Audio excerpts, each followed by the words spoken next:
Greetings, YouTube. Today I'm going to talk about a savage world setting, the day after Ragnarok.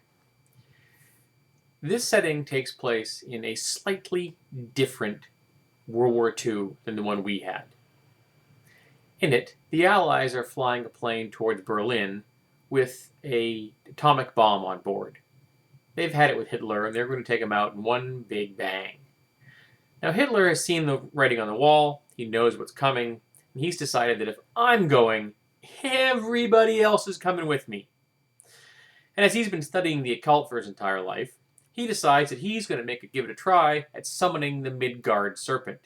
Now, the Midgard Serpent is the serpent from the Norse pantheon, whose destiny it is to destroy the world. So Hitler enacts the rites. And to everyone's amazement, probably no one more than him, it works. And the serpent rises from the sea. And as the serpent raises its head, ready to devour the world and drown it in its venom, the plane, carrying the atomic bomb, sees it, flies into its eye, and detonates the bomb. And let me give you an idea of the size of the Midgard Serpent. See that right there? Down here? That's a plane carrying the atomic bomb. See the eye? Twice as wide as the plane? That's a really big snake. That's a snake that can't exist in a world that hasn't got magic in it. So magic has returned to the world. And once the Midgard Serpent has been slain, it falls.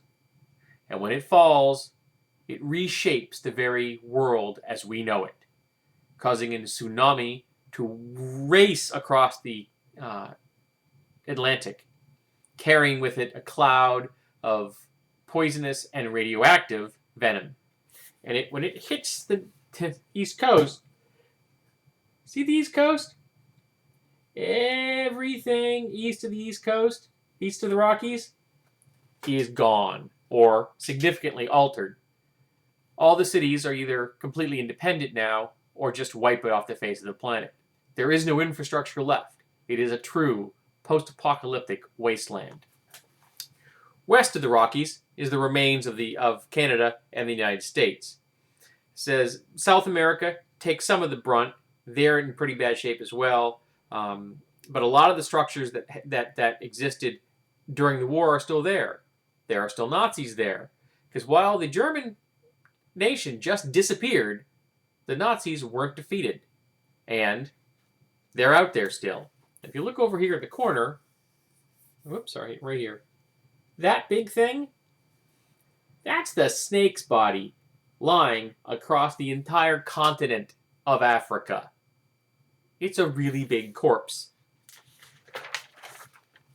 And here we have an example of the snake's head, which is taken out. Egypt and has now created a wall separating the USSR from the rest of Europe. It is known as the Serpent Wall. Now you're probably thinking, this is a completely over-the-top setting, and you would be right. It is. However, without any reservation, I will say that this is the best Savage World setting book I have ever read. And I've read a few of them. In fact, I would say this is the best supplement for a game system that I have read in the last 5 years. Hands down. You need the Explorer guide to play this for Savage World. So you need the little $10 book that you can get. But that book plus this setting will let you play endless campaigns. The British Empire was destroyed by the snake, at least the island was. But the Empire survives in Australia. Parts of India are still under its control. Parts of Canada, South Africa. So the Empire is still around, and it's gotten somewhat stronger because it's consolidated its power. The United States is still around, though it's on its last legs as far as the power it once had. The Japanese are in a really great position. The war was pretty much over for them. They were able to control and consolidate their holdings in China, and they control a whole lot more of the world than they did in our world.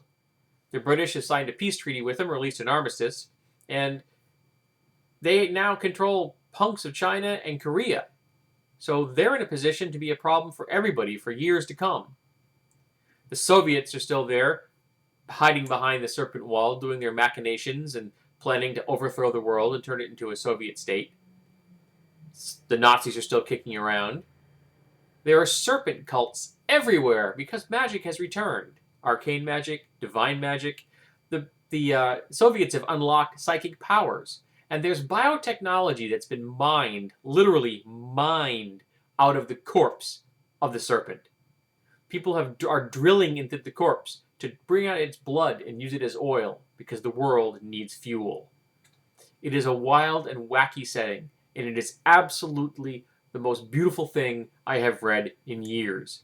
Now, I really like crunch-heavy books. This book is almost completely systemless. But there's just so much good fluff in this. The writing is so wonderful. Kenneth Hite is the author. The guy's a genius. He has a conversational style of writing. It's like he's sitting in the room with you discussing the game. It was a joy to read.